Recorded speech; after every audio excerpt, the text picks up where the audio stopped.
adalah kita berkeyakinan. Saat dalam persoalan ini, saya agak berbeda dengan Bang Fredrik. Sehingga muncul masalah sekarang, apakah ini peradilan sesat, mystery of justice, atau apa? Maka, menurut saya, kalau besok ternyata kematian Vina bukan pembunuhan, maka apa yang harus dilakukan? Dalam konteks hukum, kita harus bersepakat bahwa kalau ternyata bahwa proses kematian almarhumah Vina dan Eki bukan pembunuhan, tapi kecelakaan lalu lintas, harus diproses hukum. Kenapa? Karena mereka sesungguhnya tidak punya beban. Artinya Anda membiarkan kejahatan. Karena itu saya bicara tegas. Saya tidak sepakat juga, mohon maaf, dengan bagaimana seorang Fitra menyatakan bahwa ini pengacaranya, saudara Jutek Wongso sudah melakukan fitnah. Saya kira kita sesama pengacara ini, biarkan air mengalir saja. Tidak satu pun kita boleh menjamin bahwa klien kita itu adalah benar 100%. Saya sudah tanya Pak Suroto tadi sore, Suroto, kalau Anda tidak memberi keterangan yang jujur kepada saya, maka yang diproses adalah polisi zaman dulu, yang di Polres Cirebon Kota, atau polisi yang waktu itu ikut dalam gelar perkara yang memproses perkara ini. Lalu bagaimana solusinya? Solusinya adalah, dari awal saya katakan, lakukan audit investigatif. Dan saya lagi saya katakan, Polri, Mabes Polri telah menurunkan tim. Dan saya sudah tahu anggotanya ada beberapa orang sedang melakukan audit investigatif yang komprehensif. Maka saya katakan, kalau ternyata, saya dari awal mengatakan, ingat itu, kalau ternyata polisi terlibat, kalau ternyata itu Rudiana terlibat dalam proses yang bukan sesungguhnya terjadi, tetapi ini ada merekayasa kasus, maka proses itu Rudiana. Kalau ternyata ada orang lain yang jadi aktor, membiarkan kejahatan, sehingga muncul putusan yang keliru. Halo guys, salam jumpa kembali dan ketemu lagi di channel saya. Tentunya selama ini kita menunggu-nunggu kapan debatnya Bang Rasman Nasution ya. Dan kita akan lihat perdebatan-perdebatan Bang Rasman Nasution dengan praktisi hukum atau kuasa hukum Widi dan Mega. Dan Bang Rasman waktu itu sangat meyakini banget bahwa kasus Vina ini adalah pembunuhan. Akhirnya sekarang ini berbalik arah dan sekarang sudah membela ya, sedikit-sedikit sudah mau membela para terpidana atau membela kuasa hukum beberapa terpidana ya. Dan tanpa basa-basi, mari kita simak video selengkapnya. Artinya putusan yang menuliskan bahwa 21.15 mulai terjadi proses pembunuhan, perkosaan dan seterusnya nggak masuk akal. Bagaimana Bu Rasman jawab ini? Baik, terima kasih.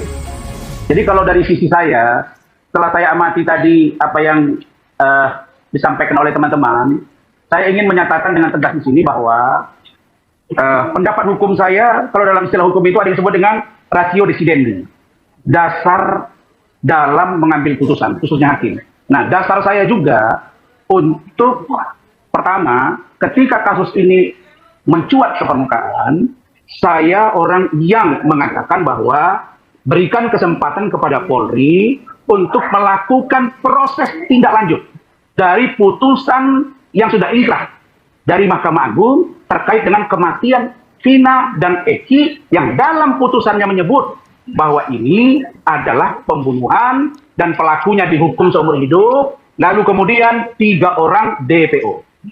Ke situ ya.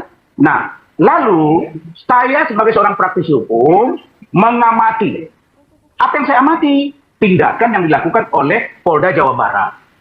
Mereka bergerak cepat, kemudian menangkap satu orang yang bernama Peggy Setiawan. Bertambah gaduh persoalan negara ini karena penangkapan Peggy kontroversial. Lalu pengacaranya mengajukan pra-peradilan dan dinyatakan proses tersangka, penggeledahan dan lain-lain dinyatakan tidak sah. Oke, dari situ saya tetap mengatakan bahwa masih ada ruang bagi penyidik untuk melakukan pemeriksaan ulang apabila ditemukan novum baru. Nah, berkaca dari situ dan mendengar pernyataan malam ini dari para teman-teman saya, para lawyer, saya ingin katakan bahwa tidak boleh satupun di antara kita yang berani mengatakan bahwa PK akan dikabulkan dan atau mengatakan bahwa PK akan ditolak. Yang bisa kita katakan adalah kita berkeyakinan. Saat dalam persoalan ini, saya agak berbeda dengan Bang Fredrik. Menurut saya, lawyer bisa berkeyakinan. Karena tanpa keyakinan, kita tidak akan bisa menyampaikan apa yang kita pikirkan, terutama dalam melakukan pembelaan klien. Maka, berdasarkan keterangan yang saya tangkap dari Pak Suroto selaku klien saya, dari saudara Yosi Ahdian selaku pengacara almarhumah Vina dan almarhumah Eki diwakili oleh keluarganya, berdasarkan putusan yang saya minta, berdasarkan keterangan yang lain, konfirmasi saya kepada Polda Jabar, saya berkeyakinan bahwa telah terjadi proses pembunuhan terhadap almarhumah Vina dan almarhum Eki. Persoalan belakangan muncul ada Mega, lalu ada temannya lagi, lalu kemudian ada pencabutan keterangan oleh Liga Akbar dan lain-lain. Itu hal yang muncul belakangan. Nah, pertanyaan saya, kenapa Anda baru sekarang menyuarakan itu? Sehingga muncul masalah sekarang, apakah ini peradilan sesat, mystery of justice, atau apa? Maka, menurut saya, kalau besok ternyata kematian Vina bukan pembunuhan, maka apa yang harus dilakukan? Dalam konteks hukum, kita harus bersepakat bahwa orang-orang yang selama ini mengetahui bahwa ada kejahatan yang berbeda, dia bukan dibunuh, tapi Mega mengatakan masih komunikasi, Vidi mengatakan masih komunikasi, Liga Akbar mendiamkan, maka orang-orang ini harus bertanggung jawab dengan putusan hakim yang sudah diduga sesat. Nggak boleh begitu, Bang. Ini kan namanya juga membantu sebenarnya ya, kayak Mega, Vidi, dan Liga Akbar ya. Oleh karena itu, Pak Kapolri saya dapat informasi sudah membentuk tim yang masuk ke dalam. Kalau ternyata bahwa proses kematian almarhumah Vina dan Eki bukan pembunuhan, tapi kecelakaan lalu lintas, maka orang-orang yang telah membangun kebohongan di depan publik, lalu kemudian baru sekarang bersuara, termasuk Vina, termasuk Vidi, dan Mega, dan yang lain, harus diproses hukum. Kenapa? Karena mereka sesungguhnya tidak punya beban. Nah, sekarang ini Bang Rasman sekarang sudah mengatakan kalau ternyata kematian Vina dan Eki bukan pembunuhan. Nah, ini sudah berbalik arah ya, kayak Bang Rasman ini sudah berbalik arah sekarang ini. Tidak ada teror kepada Mega, tidak ada teror kepada Vidi. Kenapa sekarang dia bersuara? Kok tidak dari dulu? Anda kemana saja? Artinya Anda membiarkan kejahatan. Karena itu saya bicara tegas. Saya tidak sepakat juga, mohon maaf, dengan bagaimana seorang Fitra menyatakan bahwa ini pengacaranya, saudara Jutek Wongso sudah melakukan fitnah. Saya kira kita sesama pengacara ini, biarkan air mengalir saja. Tidak satupun kita boleh menjamin bahwa klien kita itu adalah benar 100%. Saya sudah tanya Pak Suroto tadi sore, Suroto, kalau Anda tidak memberi keterangan yang jujur kepada saya, Hebat ya, sekarang Bang Rasman ini sudah berbalik arah dan sudah sedikit-sedikit sudah membela loh, sudah membela ya, dan sudah berbalik arah ke terpidana ini sekarang ini ya. Ya, mudah-mudahan ini benar Bang Rasman. Anda orang pertama yang harus melaporkan memberikan keterangan palsu. Karena kita ini bukan eksekutorial. Mendapat informasi-informasi, itulah yang dialami oleh hakim, sehingga hakim menuangkan putusannya, yang pada akhirnya muncul dugaan ada mystery of justice. Nah, siapa pelakunya? Ya mereka-mereka ini yang memberikan keterangan, membiarkan, dan mengorbankan 8 orang. Pun demikian, saya ingin katakan, beri ruang kepada Mabes Polri yang sudah membentuk tim untuk mencari siapa sesungguhnya pelaku. Kalau dia pembunuhan, siapa yang membunuh? Kalau dia laka lantas, seperti apa kejadiannya? Sehingga kita tidak disesatkan semuanya. Itu dari saya. Mantap. Sekarang Bang Rasman udah benar-benar udah hatinya ini sekarang udah benar-benar mencair ya. Saya tadi kan sebut-sebut Mega Widi, silakan Bung Muhtar. Baik, dalam sejarah proses Vina dan Eki ini, baru kali ini saya sepakat dengan Bang Rasman. Jadi siap untuk diproses. Saya hormat buat Bang Rasman, tapi satu yang harus Bentar, Bung. Jadi kalau seandainya nanti putusan PK kemudian menetapkan bahwa ini memang pembunuhan, maka Mega dan Widi harus tanggung jawab. Itu yang disampaikan loh. Anda sepakat? Baik, jadi gini Mas Aiman. Pertama saya hormat kepada Bang Rasman. Kemudian yang kedua. Terima kasih. Ya, yang kedua. Mantap. Kenapa Widi dan Mega baru muncul sekarang? Ya. Kan itu. Kemunculan mereka bukan tanggung jawab dirinya mereka. Tapi kemunculan mereka di dalam persidangan adalah tanggung jawab penyidik, tanggung jawab polisi, tanggung jawab kejaksaan yang harus menghadirkan saksi-saksi. Itu yang pertama. Kemudian yang kedua, kemunculan mereka diakibatkan adanya ekstraksi HP Vina yang kemudian timbul ini, dan ternyata nomor ini adalah ternyata nomor Widi dan Mega.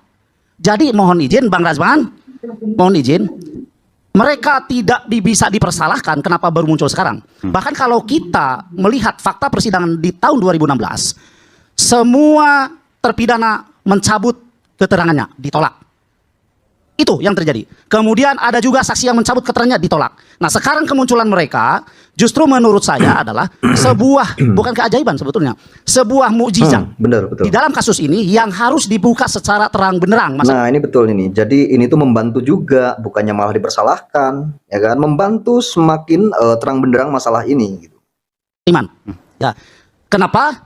Kalau saja kemunculan Widi dan Mega berdasarkan ini, dan ini dulu di tahun 2016 dijadikan bukti dalam persidangan, saya ulangi dan saya tegaskan, tidak akan ada terpidana seumur hidup. Karena kecelakaan. Karena kecelakaan. Itu. Bukan Ini, pembunuhan. betul. Ini sangat jelas. Mohon izin Pak Fredrik. Di satu sisi kadang saya menjadi ambigu gitu ya. Di satu sisi kita harus mengikuti apa yang disampaikan oleh penyidik, bahwa kita harus meyakini apa yang disampaikan oleh penyidik, oleh polisi benar adanya. Tetapi di sisi lain dalam peristiwa yang sama, kita diminta untuk mengingkari apa yang disampaikan oleh polisi. Apa itu? Ini hasil polisi, Mas Iman. Kenapa saya bilang ini hasil polisi? Yang menyita HP Vina siapa? Pertanyaan begitu. Ya, yang menyita HP Vina pada saat peristiwa itu terjadi, jelas kepolisian dong. Dan kemudian polisi yang tadi saya sampaikan, apakah dengan polisi sendiri atau polisi meminta ahli untuk mengekstraksi ini?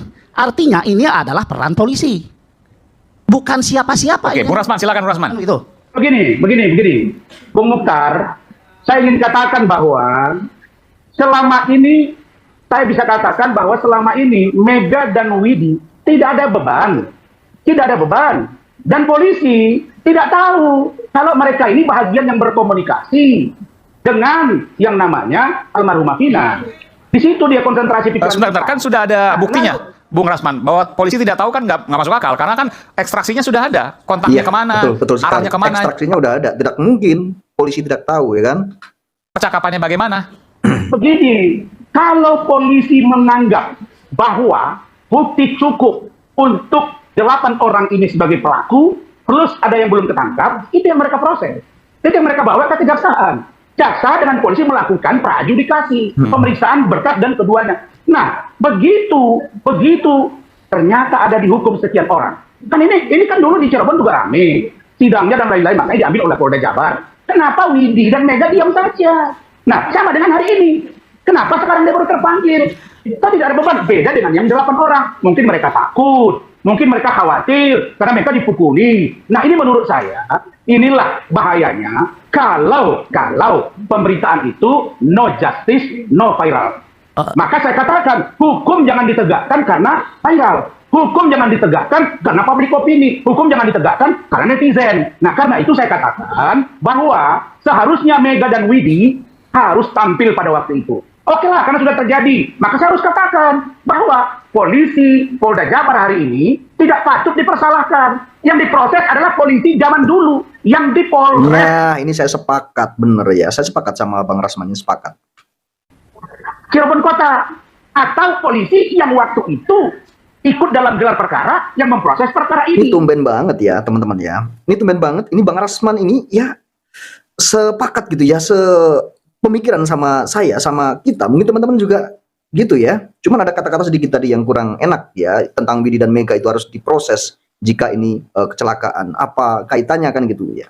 Tetapi perkara ini tidak sesungguhnya menjadi atensi sesuai dengan pengakuan Bapak Anton Carlyan selaku Kapolda. Lalu bagaimana solusinya? Solusinya adalah dari awal saya katakan, lakukan audit investigatif. Dan saya lagi saya katakan, Polri, Mabes Polri telah menurunkan tim. Dan saya sudah tahu anggotanya ada beberapa orang sedang melakukan audit investigatif yang komprehensif. Maka saya katakan, kalau ternyata, saya dari awal mengatakan, ingat itu, kalau ternyata polisi terlibat, kalau ternyata itu Rudiana terlibat dalam proses yang bukan sesungguhnya terjadi, tetapi ini ada merekayasa kasus, maka proses itu Rudiana. Kalau ternyata ada orang lain yang jadi aktor, membiarkan kejahatan, sehingga muncul putusan yang keliru, Keren, guys.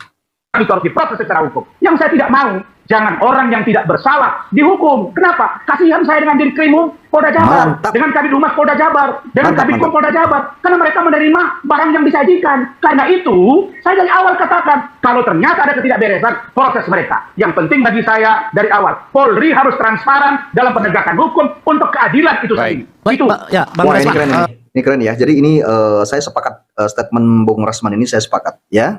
Kali ini saya sepakat. Biasanya saya tidak pernah sepakat, tapi kali ini saya sepakat. Saya sekali lagi sepakat dengan apa yang disampaikan oleh Bang Rasman. Terutama dengan janganlah kita menjustifikasi polisi yang sekarang, kan begitu. Justru kemunculan berita atau kemunculan opini-opini kita ini, itu bagaimana caranya polisi yang sekarang bisa memflashback peristiwa 2016 dan mereka memproses polisi-polisi yang dulu. Itu yang pertama. Kemudian yang kedua, mau tidak mau saya harus tetap bersuara, Mas Aiman. Kenapa? Berkali-kali Bang Rasman menyebut tentang eksistensi daripada klien kami. Kami, terutama saya, tidak mau disebut bad lawyers karena membiarkan klien kami Terancam secara hukum misalnya. terancam secara hukum Ya. atau mungkin secara moral dia merasa terintimidasi ya begitu. Kenapa Widi dan Mega baru muncul sekarang? Yang tadi saya katakan, kemunculan mereka di dalam sebuah peristiwa itu tidak ada kewajiban buat mereka untuk menyodorkan diri. Kenapa? HP siapa yang disita oleh polisi, HP siapa yang diekstraksi oleh polisi, mereka tidak akan tahu. Karena peristiwanya pun mereka tidak tahu. Ya, ya. Kan begitu. Ya, beda dengan orang yang bahwa HP si Anu yang disita oleh polisi. Ya, ya. Nah, kemudian si Anu. Oke, saya tanya dulu ke Bung Rasman. Bagaimana kalau seperti itu? Kan nggak tahu mereka. Mereka belum Enggak. tahu juga apakah mereka terkait atau tidak. Sekarang saya tanya, apa urgensinya mereka tampil saat ini? Nah, kalau Makanya dibilang, saya katakan, tunggu dulu, kalau dibilang apa urgensinya? Apa Makanya, urgensinya mereka tampil sekarang? Nah, karena ada Justru ini. mereka, gini. Nah, tunggu dulu Bang Rasman. Karena ada ini mereka harus tampil. Karena ada bukti percakapan. Ada itu. bukti percakapan. Tidak mungkin dong sekarang Iya. bukti percakapannya ada, terus mereka malah menghindar. Itulah yang lebih Kan salah. begini. Kan begitu. begini. Mereka kan sudah tahu selama ini almarhumah Vina dengan Eki itu berpacaran lalu meninggal. Ada helm. Mereka curiga ini bukan dibunuh tapi kecelakaan. Ditangkap, diproses. 2016 itu sudah teknologi canggih juga. Kok diam saja? Betul, tapi Nah, mereka kan tahu ini nggak? adalah- Gini Bang Bentar, Rasman, tapi bentar, mereka bentar. tahu tidak kalau HP Pina yang dijadikan barang bukti? Kan begitu Iya, pertanyaan saya berdasarkan katakan- begitu. Ya kan? Sama dengan pertanyaan. Ah, sama itu. dengan pertanyaan sekarang. Mereka tahu tidak kalau itu menjadikan barang bukti? Baik. Nah, sekarang pertanyaan saya, apa yang mendasari, apa motivasi Mega dan Widi tampil sekarang? Jadi gini, Apa? mereka tahu nggak Apa kalau dasarnya? sekarang katakanlah begitu ya tampil? Kan tadi yang saya bilang, setelah ini dicocokkan bahwa ini adalah nomor Widi dan nomor Mega, maka mereka mau tidak mau harus mengiyakan apa yang Oh. tertulis dalam Begini. Jadi muncul dulu Maka dia buktinya. tidak tahu. Tunggu dulu. Tidak mungkin Mega tidak tahu itu fitnah. Tidak mungkin.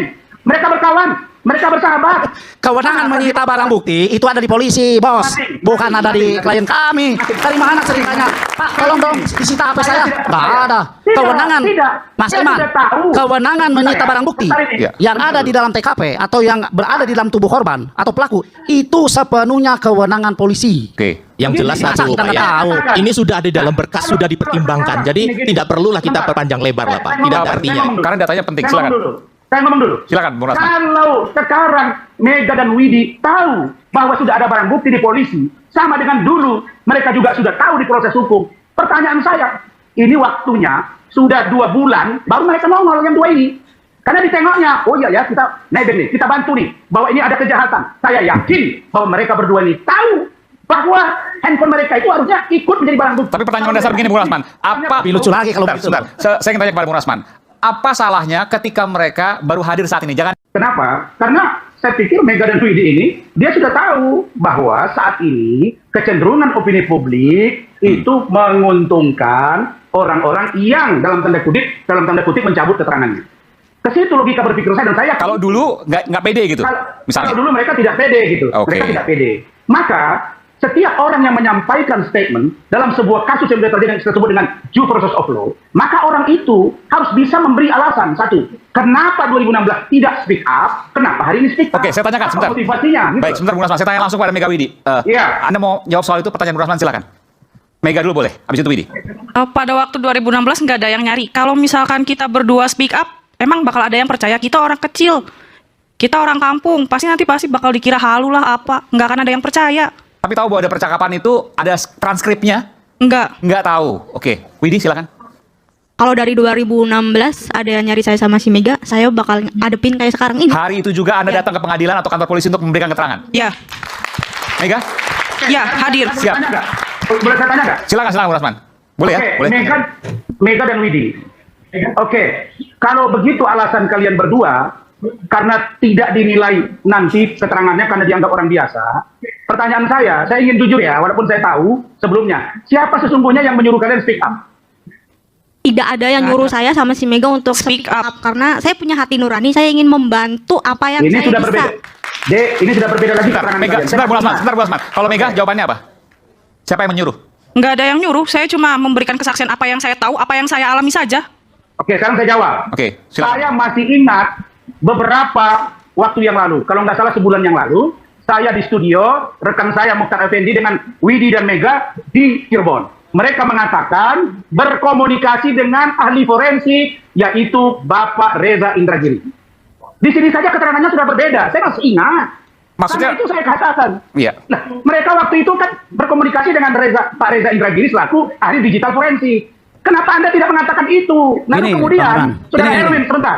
Kemudian, saudara Erwin Partogi, yang mantan komisioner LPSK, ikut menjadi pengacara Saka Tatal, membuka apa yang menjadi percakapan itu. Dan saya tanya, kenapa baru sekarang Anda timbulkan itu? Karena baru saya buka-buka filenya. Maka saya katakan, ini tidak datanya utuh. Saya malah ingin mencari siapa sesungguhnya yang memunculkan Mega, Widi, lalu kemudian perannya Reza, lalu kemudian bagaimana dengan Erwin. Semua ini menurut saya harus bertanggung jawab dalam rangka terangnya peristiwa kematian Vina dan Eki. Oke, Bung Rasman, begini. Jadi Anda, ini saya boleh, Anda meyakini, boleh dong kalau meyakini ya, bahwa Edwin Partogi, mantan komisioner LPSK, dan juga Reza Indragiri, psikolog forensik, yang mendorong Mega dan Widi untuk tampil belakangan ini untuk kemudian menyampaikan sesuatu, itu?